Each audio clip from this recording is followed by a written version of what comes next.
Acerca de la última generación. Hoy vamos a ver por qué dijimos que es la última generación sobre la tierra a la luz de las Escrituras. Hermanos, cuando uno estudia la palabra de Dios, se da cuenta de la exactitud tan extraordinaria de la palabra de Dios. Es tan exacta que nunca se equivoca. Amén. Y cuando Dios habla y cuando Dios pone datos y ciertas cosas en la palabra, en su palabra, es para que aquellos que buscan encuentren el significado de cada símbolo, de cada número, de cada nombre, de todo. O sea, de cualquier nombre de la genealogía puedes encontrar una predicación, una enseñanza. De cualquier versículo de la palabra de Dios puedes descubrir un tesoro extraordinario. Amén. Y lo que yo quiero compartir en esta mañana es por qué estamos ante la última generación en el planeta Tierra. La primera venida de Cristo, hermanos, se produce también sin saber nadie cuándo era el día ni la hora de la venida de Jesús. Había tres principios que los hay para la segunda venida de Cristo. Había profecías, Isaías había escrito, ¿verdad? Una virgen concebirá y dará a luz un hijo y su nombre será Emmanuel, Dios con nosotros. Había datos que se tenían que concretar, es decir, Jesús no podía nacer en Budapest, ni podía nacer el Mesías en Egipto, el Mesías tenía que nacer en Belén, de Judá. Y había datos históricos y había datos que tenía que venir del linaje de David. Entonces no podía venir de cualquier otro linaje, ni de cualquier otra familia, ni de cualquier otro apellido. Y todas esas profecías se fueron acercando hasta su cumplimiento. Había también esperanza en el corazón del pueblo. Había una espera desde siglos de que este acontecimiento sucediera. ¿Por qué? Porque la venida del Mesías abriría un nuevo tiempo para el mundo. Abriría un nuevo tiempo no solamente para el pueblo judío, sino también para todo aquel que encontrase en Jesús el perdón de sus pecados. Él iba a llevar sobre sus lomos, él iba a llevar sobre sus espaldas el peso del pecado del mundo. Cuando el Mesías hiciera su aparición en el panorama mundial, entonces la esperanza del hombre se abriría como nunca antes se había abierto. Del mismo modo que ahora tenemos esperanza como pueblo de Dios, amén, de la segunda venida de Cristo. Porque la segunda venida de Cristo significa el fin del gobierno de Satanás sobre la tierra.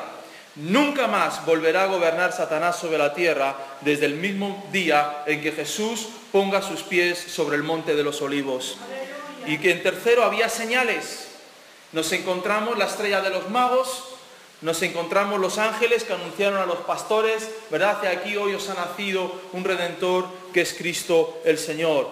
Del mismo modo, también había personas en ese momento de la historia que el Espíritu Santo les había hablado de que el tiempo estaba cercano, de que el tiempo del cumplimiento de la promesa del Mesías la iban a ver sus ojos. Es algo extraordinario, pero en Lucas 2, 25 al 28 vamos a leerlo. Lucas 2, 25 al 28. Dice: He aquí había en Jerusalén un hombre llamado Simeón, y este hombre era justo y piadoso, esperaba la consolación de Israel, y el Espíritu Santo estaba sobre él. Y le había sido revelado por el Espíritu Santo que no vería la muerte antes que viese al ungido del Señor. Y movido por el Espíritu vino al templo. Y cuando los padres del niño Jesús lo trajeron al templo para hacer por él conforme al rito de la ley, él tomó en sus brazos y bendijo a Dios. Amén. O sea, Simeón dice que era una persona justa, piadosa y llena del Espíritu Santo. Y el Espíritu Santo le había revelado: Simeón, tú no vas a ver la muerte, tú no te vas a ir a la presencia de Dios, tú no te vas a ir al seno de Abraham hasta que hayas visto la venida del Mesías.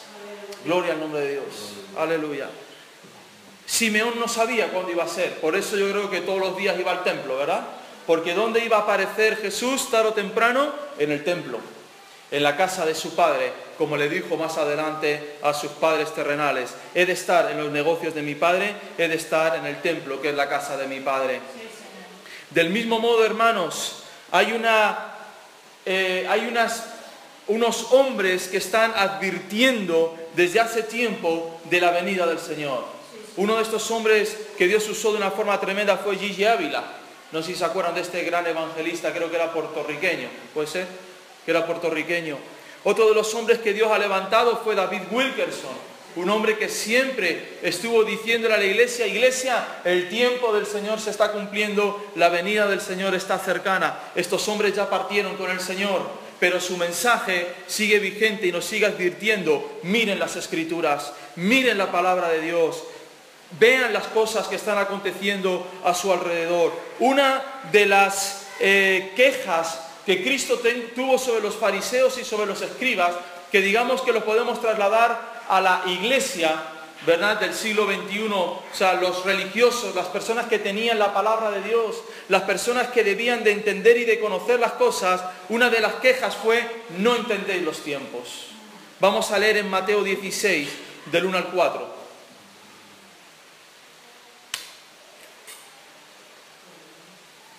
Mateo 16, del 1 al 4. Vinieron los fariseos y los saduceos para tentarle, y le pidieron que le mostrasen señal del cielo. Mas él respondiendo les dijo: cuando anochece decís buen tiempo, porque el cielo tiene arreboles, y por la mañana hoy habrá tempestad, porque tiene arreboles el cielo nublado. Hipócritas, que sabéis distinguir el aspecto del cielo, mas las señales de los tiempos no podéis. La generación mala y adúltera demanda señal, pero señal no les será dada, sino la señal del profeta Jonás. Y dejándolos, se fue. Aquí vienen los fariseos y los escribas, que podríamos decir las personas, ¿verdad?, de nuestro siglo, y le dicen: Señor, danos una señal de que tú eres el Mesías. Los carnales, hermanos, siempre estarán pidiendo señales. Las personas que no se mueven en el Espíritu, las personas que no se mueven en la palabra de Dios, siempre estarán pidiendo señales. Ay, pues entonces si Dios existe, que me lo demuestre. Si Dios existe, entonces que haga algo para que nosotros nos asombremos y digamos: ay, es verdad que Dios existe. Nada de eso va a acontecer, hermanos. Porque la palabra de Dios fue puesta sobre la tierra para que todo aquel que quiera buscar a Cristo y quiera buscar los secretos de los últimos tiempos, vengan a la palabra de Dios. Y en la quietud de la presencia de Dios, en la quietud de la búsqueda de Dios, Dios pueda comenzar a revelarse a sus hijos lo que ha de acontecer en estos tiempos. Si tú no sabes ni por dónde te da el viento, si tú no sabes ni lo que va a suceder, es porque pasas poco tiempo con la palabra de Dios. Es porque pasas poco tiempo en la presencia de Dios. Porque del mismo modo que a Simeón se le reveló que no vería la muerte hasta que viese la venida de Jesús, del mismo modo Dios está revelando en este tiempo a hombres y mujeres alrededor de la tierra que están levantando una voz diciendo: iglesia, despierten, porque el Señor viene pronto. Y el Señor les dice a estos fariseos: ahí tenéis... Dice, sabéis distinguir el aspecto de los cielos, pero las señales de los tiempos no podéis. Hermanos, hay señales alrededor nuestro. Una señal lo único que hace es indicar algo, ¿verdad? Cuando te ponen la señal de tráfico salida, pues hacia la matanza, pues sabes que te está indicando el camino hacia la matanza. Del mismo modo, las señales que están viniendo y que han venido ya sobre la tierra están anunciando al ser humano y están anunciando a la iglesia de Cristo: el Señor está a las puertas de su venida. ¿Amén? Amén. No les oigo. Solo los faltos de entendimiento, los carnales, los pecadores, no saben discernir los tiempos. Pero la iglesia de Cristo ha de saber distinguir esas señales de los tiempos. Dios ha puesto en su palabra todo lo que ha de acontecer. Cuando va a pasar, que Dios va a traer juicio sobre Sodoma y Gomorra, Dios dice: encubriré a mi amigo Abraham lo que he de hacer. Dios nunca va a encubrir de sus hijos y de sus siervos lo que va a acontecer sobre la tierra, hermanos.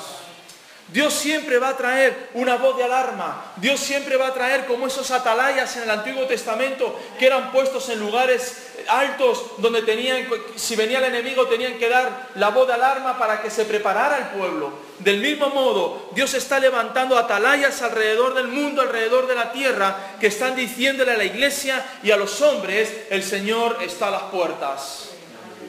El cumplimiento de las promesas de Dios se están realizando delante de nuestros ojos.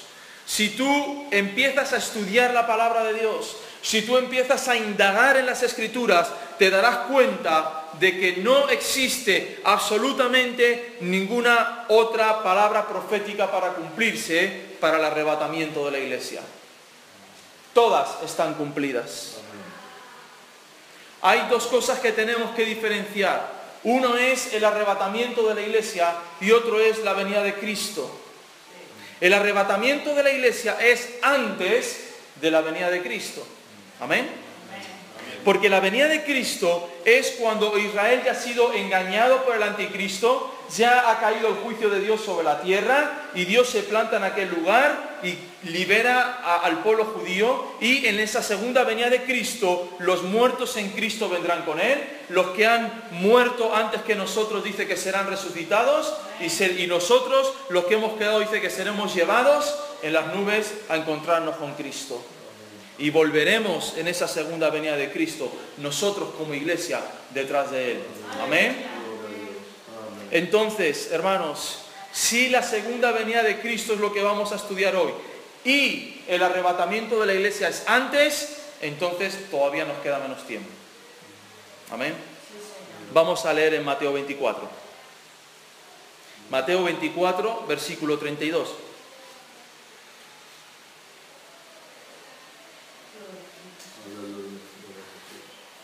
Aleluya. Mateo 24, 32 al 35. Aquí el Señor está hablando con sus discípulos, porque los discípulos le preguntan: Señor, ¿cómo conoceremos los tiempos? ¿Cómo sabremos todo esto que tú nos estás hablando, de que tú vas a morir, de que tú vas a resucitar, de que tú vuelves a los cielos, pero que vuelves otra vez a la tierra? ¿Cómo distinguiremos nosotros que eso va a acontecer? Es más, ¿cuándo tú impondrás tu reino terrenal sobre la tierra? Porque hay una promesa escrita desde antes del Nuevo Testamento, y es que hay un cumplimiento del reino de Dios sobre la tierra. O sea, el reino de Dios ha de ser puesto sobre la faz de la tierra, y Cristo ha de gobernar sobre toda carne. Cristo ha de gobernar sobre todos los hombres y mujeres que hayan quedado. Y el Señor les da algunas de las pistas, algunas de las señales que han de acontecer para que ellos sepan cuándo sucederán estas cosas. Y una de las más importantes está en Mateo 24, del 32 al 35. Vamos a leerlo. De la higuera aprended la parábola. Cuando ya su rama está tierna y brotan las hojas, sabéis que el verano está cerca. Así también vosotros, cuando veáis todas estas cosas, conoced que está cerca a las puertas. De cierto os digo que no pasará esta generación hasta que todo esto acontezca. El cielo y la tierra pasarán, pero mis palabras no pasarán.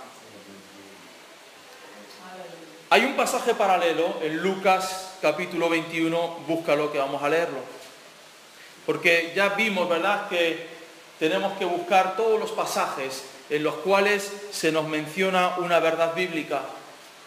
Y este pasaje paralelo que está en Lucas 21, 29 al 33, nos da otra característica más, nos da otra idea más, otra pista más acerca de esta parábola. Cuando Dios quería hablar a los discípulos sobre una verdad espiritual, Dios pone las parábolas. O sea, las parábolas son un relato que Dios hace al hombre para que entiendan una verdad espiritual.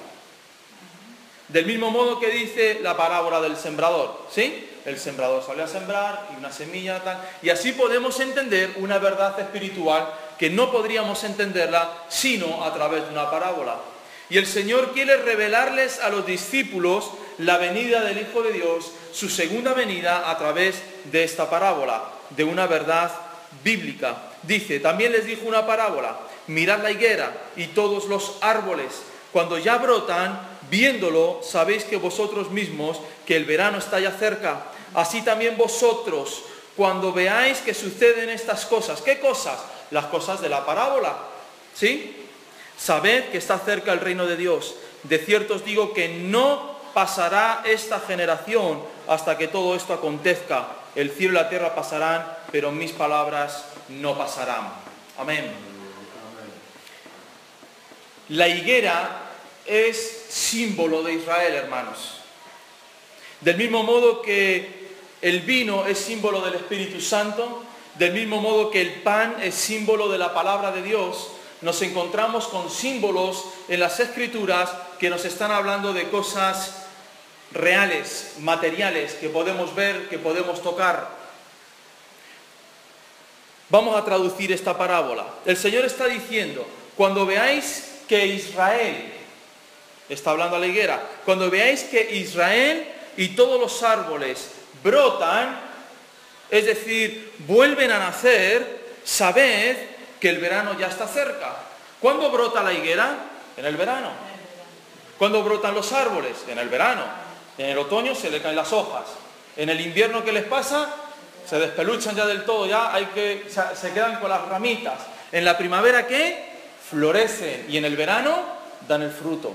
¿Sí? Esos son los tiempos que Dios establece. A través de esos tiempos, Dios nos enseña esta verdad. Mirad a Israel y a todos los árboles. Cuando Israel brote y cuando estos árboles broten y vosotros lo veáis, entonces tenéis que saber que el verano ya ha llegado. Y dice, entonces esa generación que va a ver brotar a Israel es la generación que va a ver mi segunda venida. Amén. Aleluya. Ni Estados Unidos, ni Europa, ni ningún país árabe es la señal principal del fin de los tiempos. El termómetro de Dios siempre ha sido Israel, tanto para el trato con la iglesia como para el trato con su pueblo, con su propio pueblo, como con el trato de Dios con todo el mundo. Israel es el centro del mundo.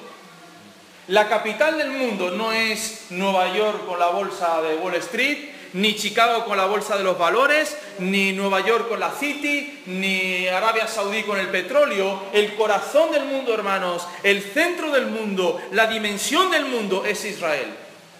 Amén. No es otro país.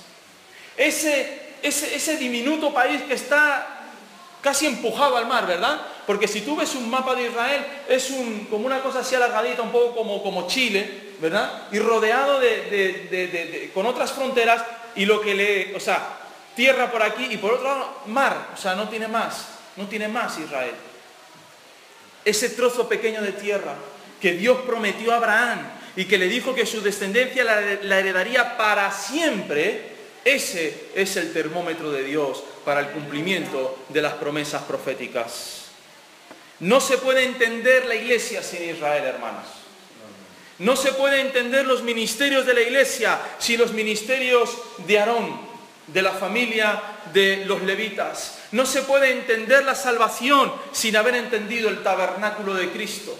No se pueden entender los principios establecidos por Dios en su palabra sin entender al pueblo judío. Porque Jesús era judío. ¿Lo sabían? ¿O se creían que era mexicano? Porque parece para algunos cristianos como que Jesús era, ¿verdad? No sé. Keniata o español. No, Jesús era judío. Vivió en la cultura judía, enseñó en la cultura judía y abrió las puertas. Dice la palabra de Dios, vosotros que habéis sido injertados en la vid verdadera, en el tronco que es Israel, no os creáis que sois mayores que ellos. Amén. Porque si Dios quitó a algunos de ellos, a vosotros también os puede quitar. Así que el termómetro del fin de los tiempos, hermanos, no mires a Nueva York, no mires a Europa, ni a la señora Merkel. Esos son títeres títeres en las manos de Satanás. Mira a Israel. Amén. ¿A qué se refiere entonces? Si la higuera se refiere a Israel como pueblo y como nación, ¿a qué se refiere con los otros árboles? Hay 4 países que limitan frontera con Israel, que son el Líbano, Egipto, Siria y Jordania. Son los 4 países que son frontera con Israel. El primero, el Líbano. ¿Sabes qué árbol tiene como emblema el Líbano? Aparece en la Biblia. El cedro. ¿Con qué construyó las maderas Salomón de su reino? Con los cedros del Líbano. Amén. Dice, y tomarás cedros del Líbano. Y los tenía, o sea, el Líbano pagaba tributo a Israel en los tiempos de Salomón a través de especias, y una de ellas era la madera de cedro, porque es una de las maderas más codiciadas en el Oriente Medio. El cedro tiene, las flores suyas duran todo el verano, son de 5 centímetros y de color verdoso. Amén. Así que ya tenemos uno de los árboles. Otro de los árboles es Egipto. ¿Cuál es el emblema o el árbol de Egipto? La acacia. ¿De qué eran las varas que llevaban y transportaban el arca del Señor? La acacia.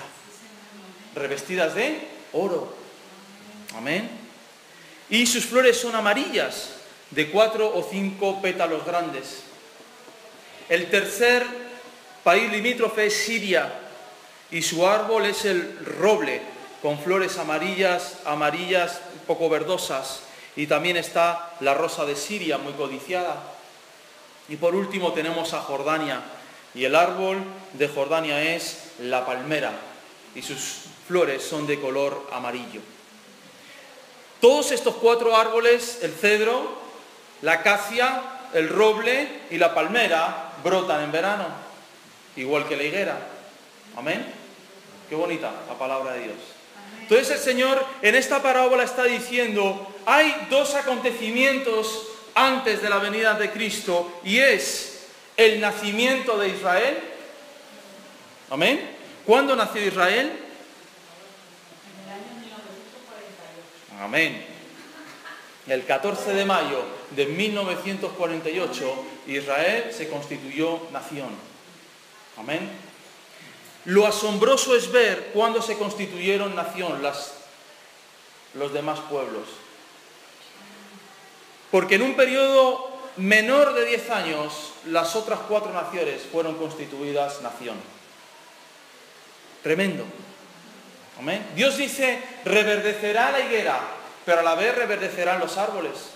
Es decir, no solamente Israel va a ser nación, sino los países de alrededor se levantarán como nación en el mismo tiempo o en el mismo periodo de tiempo que Israel. Hermanos, esto fue escrito 1948 años antes del nacimiento de Israel como nación. Desde que Tito entró en el año 70 después de Cristo y derribó y no dejó piedra sobre piedra en Jerusalén, Israel nunca más volvió a ser nación. Nunca más. Fueron esparcidos alrededor del mundo, fueron llevados alrededor del mundo, y ninguno en otro momento Israel se pudo juntar para ser nación. Quedó como siempre, amén, dice la palabra de Dios, queda siempre un remanente ahí en Israel. Siempre quedaron ahí algunos de Israel que seguían pidiendo al Señor la restitución del país y de la nación de Israel.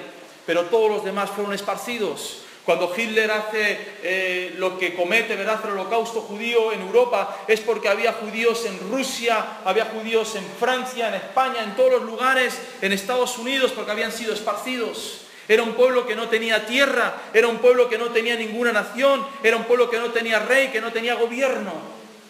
Y todo el mundo se preguntaba y se decía, bueno, entonces, ¿cómo va a ser Israel nación?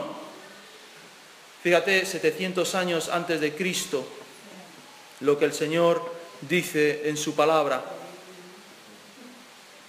Está ahí, bueno, está en Isaías. Yo se lo digo porque me lo sé de memoria. Dice la palabra de Dios en Isaías, ¿nacerá una nación de una sola vez? Amén. ¿Nacerá una nación de una sola vez?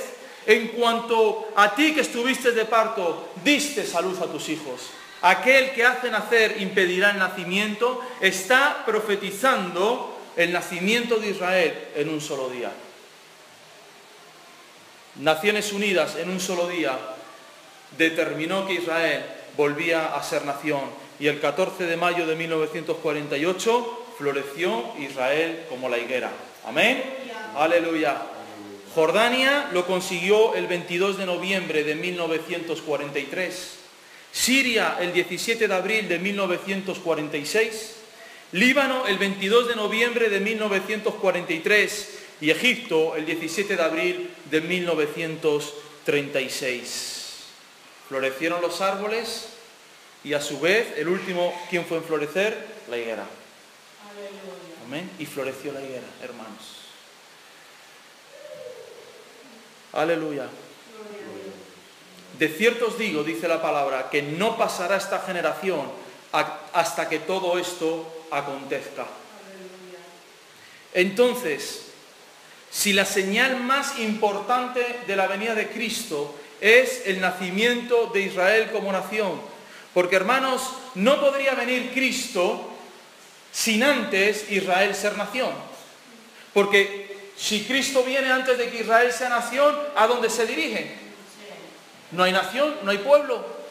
Dios se tiene que dirigir para que se cumplan todas las palabras proféticas de Daniel, de Ezequiel, de Isaías, de Zacarías, del Apocalipsis, del mismo Mateo. Dice la palabra de Dios que antes debía de tener Israel como nación.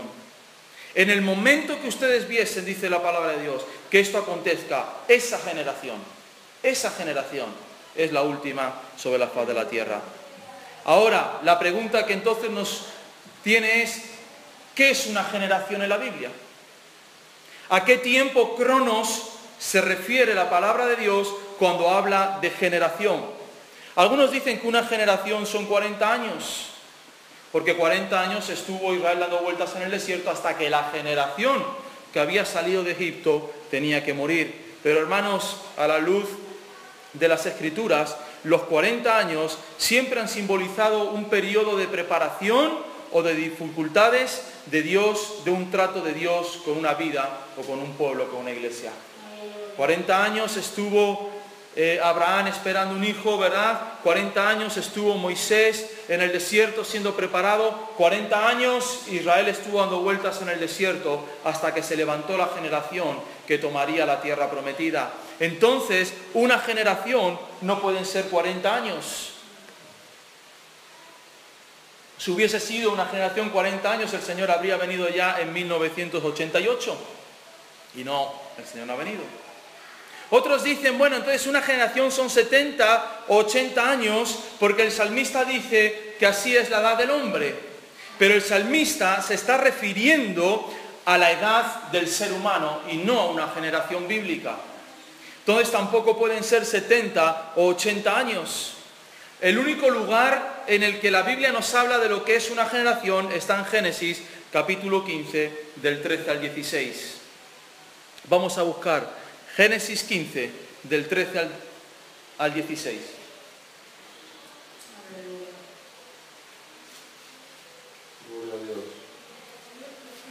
Aquí Dios le está dando la promesa a Abraham de que va a tener un hijo. Todavía no había sido cambiado el nombre de Abraham por Abraham, que es padre de multitudes. Y Dios le habla y le dice, a Génesis 15 del 13 al 16, entonces Jehová dijo a Abraham, ten por cierto que tu descendencia morará en esta tierra ajena, y será esclava allí, y será oprimida 400 años. Fíjate la palabra de Dios. Dios está llamando a Abraham, y le está dando las coordenadas de lo que va a suceder con esa generación. Es increíble que el Señor ya le está diciendo, tu descendencia servirá como esclavo en Egipto por 400 años. Tremendo, ¿verdad? La palabra de Dios. Como Dios siempre se anticipa al futuro. Dios siempre a sus siervos les dice lo que ha de acontecer para que nada les pide. No ha de ser que se queden allí esclavos y digan, ahí va, ¿qué ha pasado aquí? ¿Esto cómo nos ha venido? No, ya a Abraham se le dijo, ustedes estarán 400 años siendo esclavos. Dice la palabra, seguimos leyendo, mas también a la nación a la cual servirán, juzgaré yo. Y después de esto saldrán con gran riqueza. También fue cumplida esa palabra. ¿Sí? ¿Cómo salió Israel de Egipto? Dice que los egipcios salían a las calles y les daban el oro, les daban las alhajas, les daban los diamantes, les daban las pulseras de oro, los zarcillos, todo, para que se fueran de Egipto. Dice, y tú vendrás a tus padres en paz y serás sepultado en buena vejez. Le está diciendo, bueno, te he dicho lo que va a acontecer con tu pueblo, te he dicho lo que va a acontecer con el pueblo al cual va a someter a tu propio pueblo, y también te digo lo que va a pasar de ti, vas a vivir en paz, vas a estar en paz y serás sepultado en buena vejez. O sea, Abraham, tu vejez va a ser larga, fructuosa, amén, vigorosa, fuerte. Gloria al nombre de Dios. ¿A cuánto le gustaría esa palabra, verdad? Y en la cuarta generación volverán acá, porque aún no ha llegado a su colmo la maldad del amorreo hasta aquí. Al principio le dice 400 años estarán en tierra ajena, y al final le dice 4 generaciones. Con lo cual, en estos versículos, la palabra de Dios nos dice que una generación bíblica son 100 años. Si Israel iba a estar esclavizado 400 años, y al final de esta palabra profética de Génesis 15:16 dice que a la cuarta generación serían sacados de Egipto, una generación bíblica es igual a 100 años. ¿Amén? ¿Me siguen? Pongan atención. Si la higuera florece el 14 de mayo de 1948, los árboles, hemos visto, todos ya habían florecido en ese plazo de tiempo cercano a 1948. Tenemos que 1948 más 100 años nos da 2048. El 2048, a la luz de la palabra de Dios, es el tiempo límite de Dios para venir sobre la tierra. Para que la venida de Cristo viniese, antes tiene que ser arrebatada su iglesia. Amén. Si le quitamos al 2048 7 años, que es la aparición del anticristo, nos quedamos con el 2041. Amén. Si entendemos que cuando fue dada esta palabra, todavía no había sido creado el calendario gregoriano, que es el que nosotros tenemos, ¿sí? Hay varios calendarios en el mundo, y el calendario al que Dios se está refiriendo siempre no es al nuestro. Siempre que Dios habla de sus tiempos, está hablando ¿con qué? Con el calendario judío. El calendario judío no tiene 365 días, tiene 360 días. Amén. Si el calendario gregoriano se puso con un error, dicen algunos que Cristo, según pasado al calendario judío, nació en el 4 antes de Cristo, no en el año 0. Porque si ponemos el año 0 como partida, perdemos un año, ¿sí? Porque el año 0 no existe. ¿Existe el año 0? No. Tú cuando naces estás viviendo, ¿qué? Tu primer año, ¿sí? Hasta el cumplimiento de ese año, pero no vives en el año 0. Entonces nos damos cuenta de que llevamos 67 años de esos 100 años que la palabra de Dios nos han dicho. Le quitamos los 7 del anticristo, nos da 74 años que ya nos hemos comido de la venida de Cristo. Y si le quitamos los 4 años, estamos en 78. Hermanos, desde que nace Israel en el año 48, ya la venida del Señor está cercana, pero el arrebatamiento de la iglesia es en cualquier momento. Amén. Porque ya no tiene que suceder nada más. Si el anticristo aparece o desaparece, no te preocupes. ¿Sí? El Señor sabrá cuándo llevarse a su iglesia. Algunos dicen que viviremos la tribulación, otros que aguantaremos hasta la gran tribulación, y otros nos dicen que encima tenemos que aguantar hasta el día de la ira. Hermanos, sea como sea, da igual, el Señor está a 2 décadas, 3 décadas como máximo de venir a la tierra. Amén. A la luz de las Escrituras y los acontecimientos que están sucediendo a nuestro alrededor, entonces podemos empezar a estudiar Apocalipsis. A partir de que sabemos de que Israel ha sido constituida nación, podemos empezar a estudiar las demás señales que nos advierten del tiempo de la venida de Cristo. Y eso pues lo estudiaremos más adelante. Pero hermanos, quería enseñarles que el Señor está a las puertas. A las puertas. Quizás pues vea a mi hija con 30 y pocos de años, pero nada más. Yo, según estos cálculos, entonces ni me jubilo.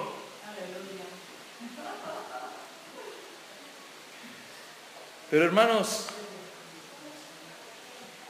pongamos atención. Si alguien quiere, yo luego le puedo explicar por qué nació el 14 de mayo de 1948 Israel. Porque hay una profecía en Daniel que revelaba exactamente el día y el año en el que iba a nacer Israel. Porque Dios da números también en la Biblia. Amén. Y tenemos que estar advertidos de lo que Dios nos habla. Vamos a ir a 2 de Pedro 3, del 3 al 4. Para ir terminando.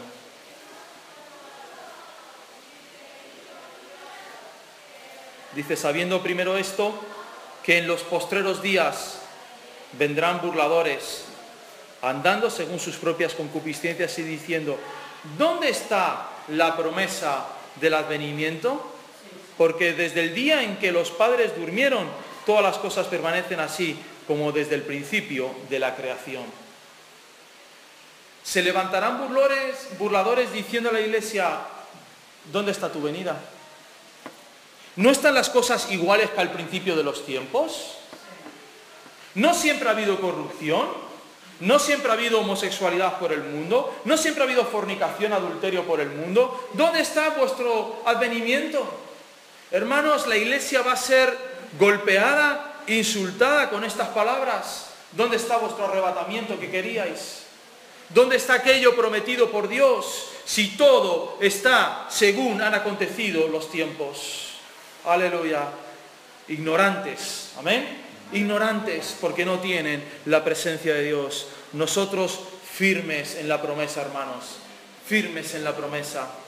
El arrebatamiento de la iglesia no aparece en el Antiguo Testamento. Lo único que aparece en el Antiguo Testamento es la segunda venida de Cristo. Pero vamos a leer en 1 Corintios 15, del 51 al 58. Porque es a Pablo al que se le da la revelación del arrebatamiento de la iglesia. ¿Están gozosos? Amén. Amén. Cualquier momento, José Domingo va con el compañero al lado de la garita y José Domingo se va. Y allí se quedó el compañero diciendo, ¿qué ha ocurrido aquí? ¿Qué ha pasado? O estás deteniendo a uno y se escapa porque no se pusieron las esposas a tiempo. 1 Corintios 15, 51 al 58 para terminar. He aquí os digo un misterio. Es un misterio, hermanos. No todos dormiremos, es decir, no todos moriremos. Pero todos seremos transformados en un momento, en un abrir y cerrar de ojos. A la final, trompeta. Amén. Porque se tocará la trompeta y los muertos serán resucitados incorruptibles. Amén. Los muertos serán resucitados incorruptibles. Mi bisabuela cristiana que murió, que sé cuánto hace, 50 años, por ahí. ¿Dónde están esos huesos? No habrá ni huesos de ella ya. Pero serán transformados incorruptibles. Amén, aleluya. ¿Por qué? Porque los muertos que van a escuchar una trompeta. Amén. Los cuerpos oirán esa trompeta. Los hijos de Dios, los que estén preparados, oiremos la trompeta. Aleluya. El que la oiga se va. El que no la oiga, hermano, aquí se quedó. Y le dirán, ¿y cuándo se tocó? En el momento que se tocó. Porque es necesario que esto corruptible se vista de incorrupción y esto mortal se vista de inmortalidad. Y cuando esto corruptible se haya vestido de incorrupción y esto mortal se haya vestido de inmortalidad, entonces se cumplirá la palabra que está escrita: sorbida es la muerte en victoria. ¿Dónde está, muerte, tu aguijón? ¿Dónde, oh sepulcro, tu victoria? Ya que el aguijón de la muerte es el pecado y el poder del pecado la ley. Mas gracias sean dadas a Dios, que nos da la victoria por medio de nuestro Señor Jesucristo. Así que, hermanos míos, amados, ¿qué dice? Estad firmes y constantes, creciendo en la obra del Señor siempre, sabiendo que vuestro trabajo en el Señor no es en vano. Amén. Aleluya. Pablo te dice, hermanos, hay un misterio. Hay un misterio tremendo, y es que en un abrir y cerrar de ojos seremos transformados, seremos llevados a la presencia de Dios. Pero mientras estemos aquí, hermanos, estemos firmes, constantes y creciendo en la obra del Señor y trabajando en la obra del Señor. Aleluya. Porque nuestro trabajo no es en vano. Aleluya. Cualquier cosa que tú hagas a uno de estos pequeños, dice la palabra de Dios, a mí me lo estás haciendo. Aleluya. Dios guarda todas las buenas obras que nosotros hacemos y las tiene en cuenta, hermanos. Así que trabajemos firmes en los caminos del Señor, trabajemos fuertes en los caminos del Señor, porque el tiempo está cercano. Amén.